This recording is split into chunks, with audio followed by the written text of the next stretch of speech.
What are aspirations? Do not forget to like, share, subscribe and ring the bell for more videos. Aspirations are dreams, hopes, or ambitions to achieve a life goal. Point 1. They can be thought of as overarching life goals that can help provide a sense of purpose and direction. While the term is often used synonymously with goals, there are some important differences. Goals tend to be backed by actions, and are often centered on the short term or near future. Aspirations tend to be much more future-focused, and are often more general. This article discusses different types of aspirations, their impact on your life, and how to come up with aspirations that will help you feel motivated to live your life to the fullest. Press play for advice on reaching your dreams. Hosted by Editor-in-Chief and Therapist Amy Morin, LCSW, this episode of the Very Well Mind podcast, featuring best-selling author Dave Hollis, shares how to create your best life. Click below to listen now. Signs you have high aspirations. The aspirations you have can vary in terms of what they are about and how high they are. Some people have simple aspirations that are focused on goals that are relatively easy to achieve. Other people have high aspirations that may focus on achieving things that many people often only dream about. Some of the signs that you have high aspirations for life include daydreaming about lofty goals, always thinking about your next step forward toward achieving your dreams, thinking about the big picture, assessing your weaknesses in order to become stronger, working hard to become the absolute best you can be, being described as ambitious or even overachieving. Your level of aspiration may be connected to your sense of self-worth. Having high goals can be motivating and may indicate that you have a strong belief in your ability to achieve those ambitions. Low goals, on the other hand, can also lead to low achievement and may indicate a lack of self-belief. Types of aspirations. Researchers suggest that there are two main types of aspirations. Intrinsic aspirations are those that help satisfy psychological needs. These goals play an important role in enhancing an individual's well-being. Extrinsic aspirations are those focused on achieving an instrumental outcome such as becoming rich or famous. These goals can sometimes hurt well-being and consume resources that are sometimes better directed toward intrinsic aspirations. Intrinsic and extrinsic aspirations often center on some common themes. Some different types of aspirations you might have are outlined below. Extrinsic aspirations. Extrinsic aspirations often focus on achieving things such as being seen as physically attractive, becoming wealthy, or being popular. Financial aspirations. Aspirations related to money are also common, often centering on achieving a specific financial goal, such as financial independence, or earning a specific amount of money. Popularity goals. Being held in esteem by others is a common extrinsic goal. It may center on become famous on a large scale, but it can also focus on becoming popular in a narrower social group. Financial aspirations are common, but also often connected to negative outcomes. Research suggests people who base their self-worth on financial success are more prone to stress, anxiety, and decreased autonomy. Point 2. Intrinsic aspirations. Intrinsic aspirations often center on things such as forming meaningful relationships with others, affiliation, contributing to your community and the world, generativity, having good physical and mental well-being, health, and developing as an individual, personal growth. Examples of intrinsic aspirations include social aspirations. Social aspirations may center on doing things like making friends, building relationships, volunteering for a cause, or doing something to contribute to your community. Family aspirations. Aspirations that are focused on family may involve doing things like starting a relationship, getting married, and having children. Skill aspirations. Sometimes aspirations center on becoming skilled or talented in something you are interested in. For example, you might aspire to become a talented musician or artist. Career aspirations can often have both extrinsic and intrinsic elements. What are your career aspirations is a common question you might be asked during job interviews. These aspirations center on things such as gaining career-related skills, experiences, or achievements. Sometimes these goals are focused on extrinsic factors such as image or wealth, but they can also be tied to personal growth, self-awareness, and community contributions. One study found that aspirations centered on power and social adherence to groups were extrinsic aspirations, while those focused on the desire for mastery and self-expression were intrinsic aspirations. Point 3. How to develop aspirations. Sometimes people have broad, overarching aspirations for their life. Others have a very specific vision for what they want. But it also isn't uncommon for people to not really be sure what their aspirations are. If you are trying to develop life aspirations that can serve as a source of inspiration, there are some things you can do to make sure this vision of your life will have a positive influence. Some things you can do include: ask yourself questions. What are some of the things you hope to achieve or experience one day? What are some of the activities you pursue that you feel the most excited or passionate about? Thinking about your dreams or your passions can give you a hint into the type of things you might aspire toward. Give yourself time. It is important to remember that, while aspirations can be motivating and inspiring, you don't need to pressure yourself to figure it all out now. Instead, give yourself the opportunity to learn and grow. Try new things, gather information about yourself, and then think about how what you have learned might contribute to your aspirations. Don't compare yourself to others. Aspirations don't need to be grand or lofty to be important. Other people might have very high aspirations, but that doesn't mean that those goals are right for you or your life. Instead, you should focus on finding aspirations that will help you feel fulfilled and satisfied in your life. Find your purpose. Figuring out what gives your life meaning and purpose can also help you develop aspirations. Talk to a professional. Sometimes a lack of aspirations might be connected to a mental health condition such as anxiety or depression. If you struggle to feel motivated or have lost interest in things that you used to enjoy doing, it is important to talk to a doctor or mental health professional. Effective treatments, including medication and psychotherapy, can help relieve such symptoms. How does self-determination theory explain motivation? Impact of aspirations. These long-term personal goals can help you make life choices and engage in certain behaviors that can put you on the path toward achieving those life aspirations. A person who aspires to become a doctor, for example, will make educational choices throughout their life that will help them eventually achieve that goal, or at least improve their chances of finding success. Aspirations can also help give life purpose and meaning. They can give you something to hope for and aim towards. Even if these aspirations might sometimes more closely resemble daydreams, they offer a glimpse into the type of life you might hope for in the future. Having a vision for the future can also help you feel more motivated and inspired. When you have an image of what you want in your mind, it can help you stay focused on the things that you need to do to ultimately make that dream happen. Having aspirations can also help keep you on task and oriented toward your goals. Instead of spending time on wasteful actions that don't help move you forward, working toward your goals, however slowly, will help keep your progress on track. Tips for reaching your aspirations. If you're looking for a way to reach your aspirations, here are a few tips to keep in mind. Work on building self-awareness. Develop a stronger understanding of the things that are intrinsically rewarding. When you work toward goals that meet your needs, it can help you avoid chasing after things that don't ultimately serve your psychological well-being. Stay open to change. Not all aspirations come to fruition. Sometimes the situation changes, or you realize that the dream you once had isn't something you want to pursue anymore. Being flexible and open to switching gears can help you keep working toward new goals. Do what you love. Research suggests that when people pursue goals that they are intrinsically self-motivated to pursue, they have an easier time persisting when things get difficult. Point 4. Self-awareness, how it develops, and why it matters. Potential pitfalls. It is important to recognize that aspirations aren't always helpful. Some examples of when they may be unhelpful, or even destructive include aspiring for things because they are seen as being ideal by society or culture regardless of whether those things actually bring you happiness. Aspiring for things that are unrealistic or outside of the realm of possibility. Aspiring for things that create conflicts in your daily life or harm your relationships with other people. They can also lead to feelings of disappointment and sadness when people fail to achieve their aspirations.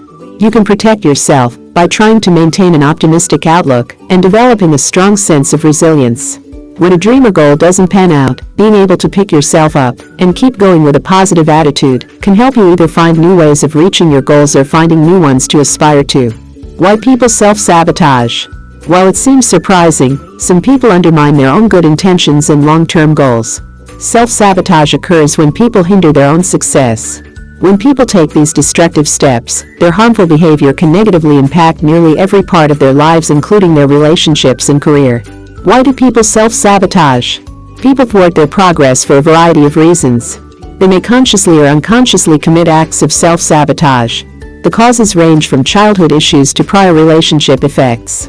Other reasons for this type of destructive behavior vary from low self-esteem and coping problems to problems with cognitive dissonance, which will be explained below. Conscious and unconscious self-sabotage. People who self-sabotage might be aware of their actions. For example, someone who's overweight and on a diet might consciously sabotage their good efforts by eating a whole carton of ice cream. Or they might unconsciously act. A person misses a work deadline. On the surface, it seems like he was running late. But the truth is he's afraid of failure. He self-sabotages by missing the due date, thus he thwarts his goal to move up in the company. Difficult childhood. Growing up in a dysfunctional family can contribute to your acts of self-sabotage. Without a secure attachment style, you might have an ambivalent or avoidant attachment style. Our earliest engagement with caregivers affects how we connect to others.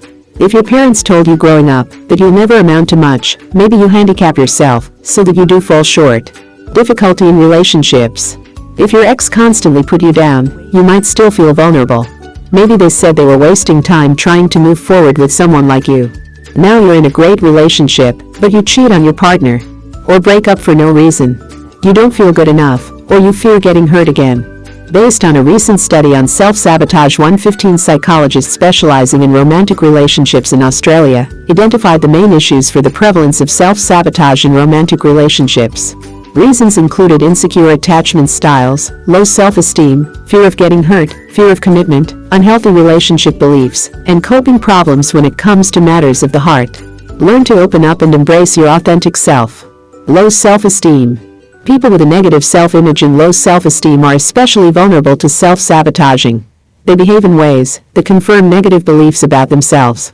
So, if they are close to succeeding, they become uncomfortable. They've been told all their lives that they'll fail.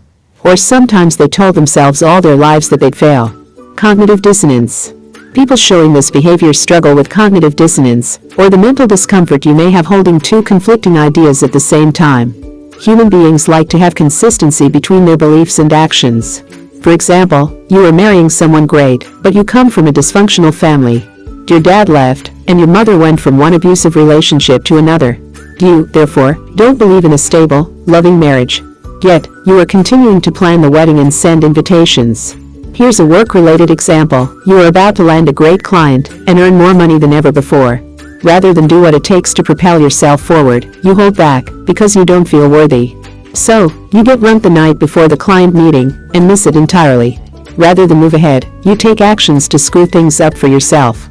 Self-sabotaging can lead to chronic struggles with food, liquor, drugs, gambling, and self-injury. This destructive behavior can also strip people of their motivation and make them anxious. 5 ways you may be making things harder for yourself. Common ways people self-sabotage. Mental health practitioners have identified common ways people self-sabotage. 3 easy-to-identify ways include procrastination, perfectionism, and self-medication. Procrastination. People who self-sabotage often procrastinate. Procrastination is a way you show others you're never ready and put off a good outcome. It's because people fear disappointing others, failing, or succeeding. Perfectionism. Holding oneself to an impossible standard will cause delays and setbacks. While it seems like a positive strategy to aim for things to go as planned without a hitch, perfectionism hampers success. When something does go wrong, as it inevitably will, perfectionists come undone. They end up feeling ashamed. Prone to depression, they feel like they are letting everyone down.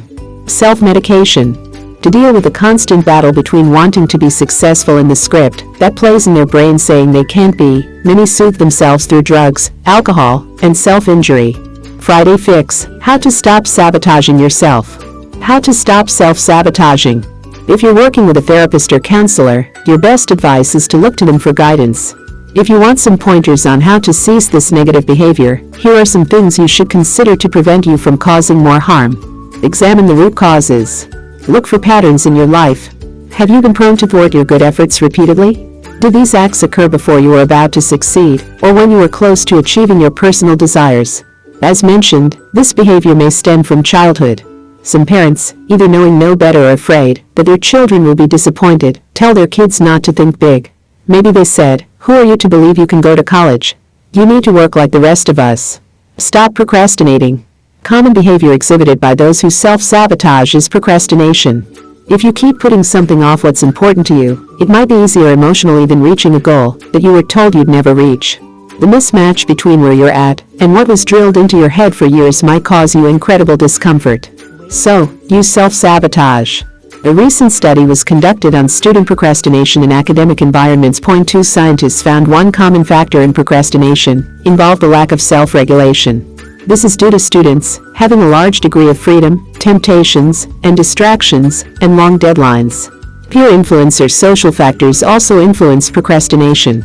Finally, a lack of skills in the area of study skills also contributed to procrastination. Stop looking solely at the big picture.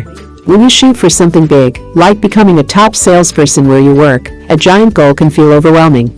To prevent acts of self-sabotage, don't get hung up on minutiae. Those who self-sabotage sometimes waste lots of time on unimportant details. Another example, if you're trying to get healthy, don't make all or nothing decisions. Don't throw in the towel if you miss the gym one week. Start back the next.